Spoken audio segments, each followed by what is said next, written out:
I found 3 dead kittens. Not all at once, actually. Over a week. Taking a moment here.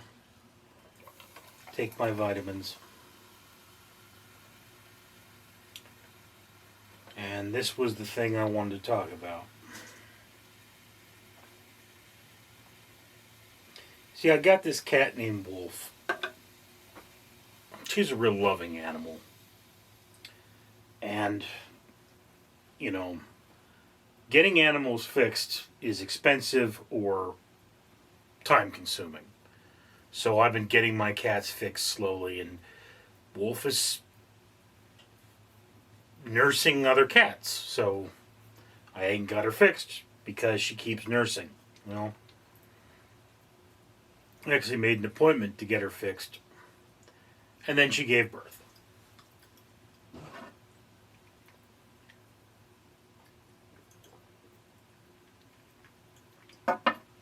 Thing about Wolf is, of course,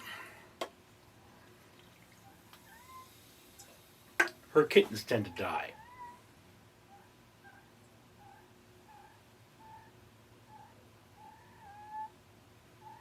Excuse me.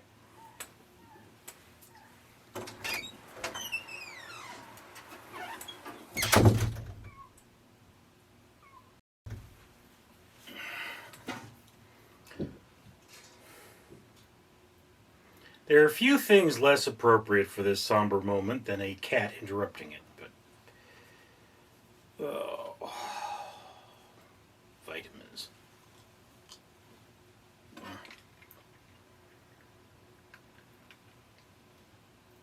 They're supposed to help my wounds heal. Can't heal the wounds up here. Anyway.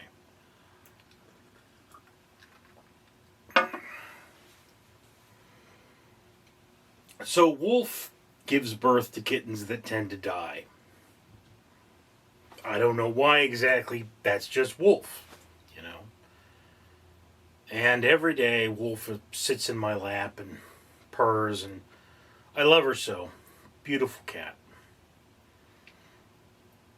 But me being depressed, I had this big wad of laundry in which are contained my uniforms. And as I film this, I believe I have 8 days before I return to work. Maybe 7. Depends on what you consider a day. You know, got to get these uniforms cleaned. So I was doing laundry, and I had these 2 work jackets. You know, I threw them in the wash. And when I pulled them out, I found something that looked like a skull. I was like, that's a cat skull. Little, you know. Yeah. Found the rest of the body in my washing machine. Wasn't very recognizable, but it had to be cleaned out of there. What had happened was that Wolf had gone into the back of that pile and given birth and kept her kittens there, and they died. Being, on the one hand, I didn't have to watch them die, which makes me feel a little better, but on the other hand, when I opened up that pile, I found the second one. Took all the laundry in that pile and shoved it onto the floor. It was all clean laundry up until that point, but I was like, okay, not taking any chances. Throw this stuff on the floor, wash it all again. And the second one was a black one. Dried and dead. Didn't live very long. Maybe 2 weeks. Then the third one was black and white. Not a tuxedo, a twist. Spots of black. Real pretty. Would have been real pretty. Were not one of the grisliest sights, I've seen this week. Although I have to admit, I'm rather used to dead kittens at this point.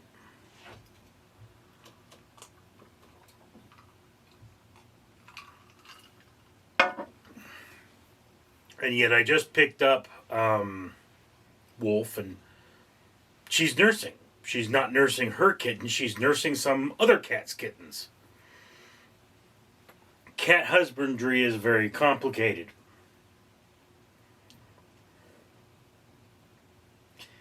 This is just one of those moments, those moments that I feel like I should be share. I don't know how to feel. I mean, on the one hand, look, I'm so used to death. My mother died when I was 10. I think I was maybe 5 or 6 when my dog Butch died in front of me.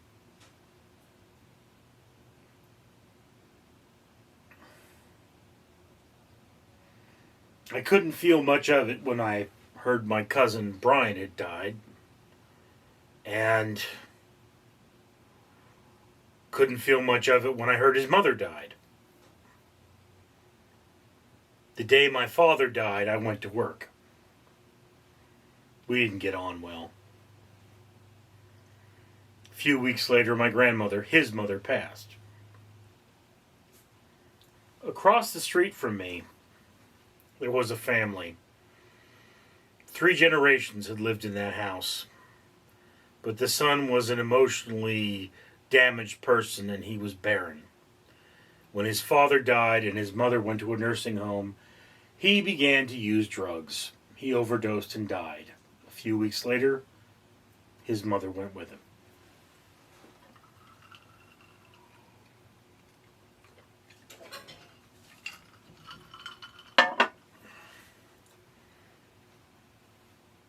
I guess when you're my age, it's just normal for people to die.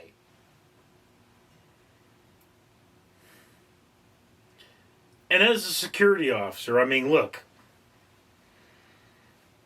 I remember there was one time I was on duty, told someone, hey, have a great picnic. And that night I came into work and somebody walked up to me and said, so-and-so just died, had a seizure, cracked their head on the floor on the way down. And I had to write a report about it. Here it is. Somebody, I wasn't like close to them or anything. It wasn't, oh my God, I love this person. But they were a person I knew, a person I talked to, a person I interacted with, a person that I was taking care of. And they died. And that happened reasonably often at that particular facility. Death is something you deal with at certain places. I mean, look, I worked at a place where every now and again I would get a phone call saying, we'd like you to do a welfare check on room so-and-so.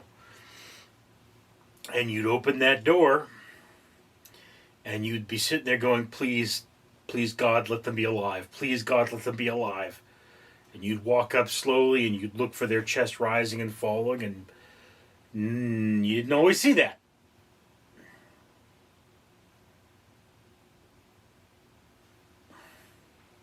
So I'm pretty hardened when it comes to death.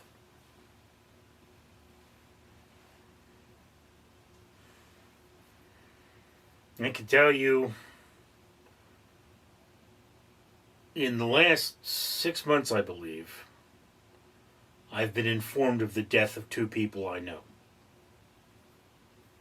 One of them was a good friend, and one of them was a bitter enemy.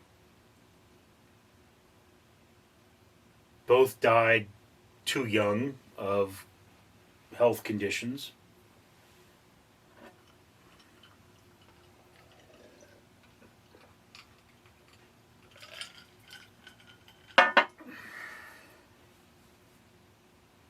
I will say this much.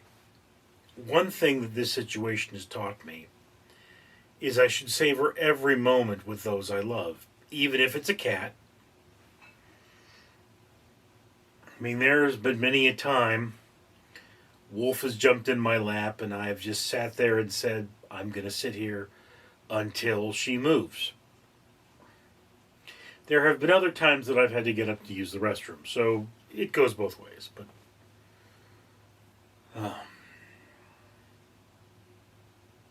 I guess the point I'm making,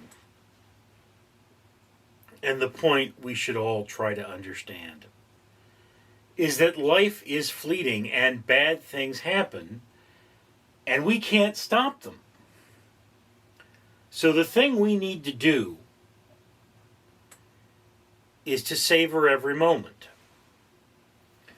to live as best we can. I mean, look, if you're watching this and you have children, you have young children, I suggest you go and give them a hug and tell them that you love them and that you care for them. And if you have a dog or cat, do the same. And, if you haven't called your mom in a while, maybe you should do that. Or if your children have left the house and you're an empty nester, maybe you should call your kids and see what's up.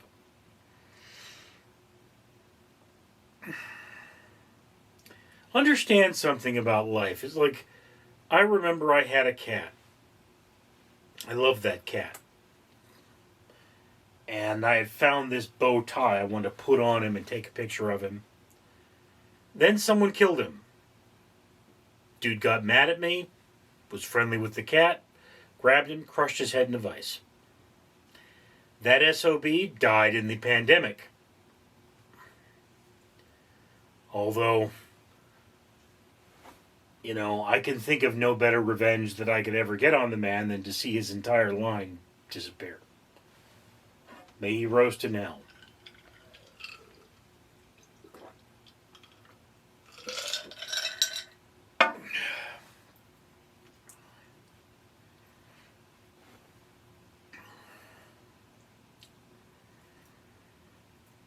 When you wake up every day, remember that there are things you want to do. And do your best to do them. I know a woman who wanted to hike Half Dome. And she's 50, or in her 50s anyway, and never hiked Half Dome. And I sit there and I say, Half Dome is not that far away. It's not even a full day hike. I think it's like it's not even 10 miles, as might be like 4 miles one way. So I guess it could be stretched to 10, but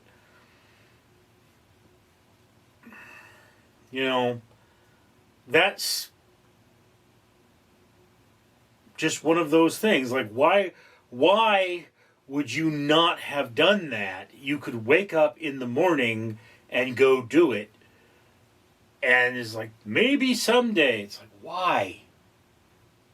Such a simple thing. I mean, I could tell you this much. I am surrounded by books I want to read. And part of the problem there is that it's hundreds, if not thousands of books. If I started reading now and lived to be 100, I may not read them all. If I read every day, 8 hours a day, 5 days a week, made it my job, a full-time job to read, I probably wouldn't read all the books I own that I want to read. It's highly possible. But, that's the world we live in.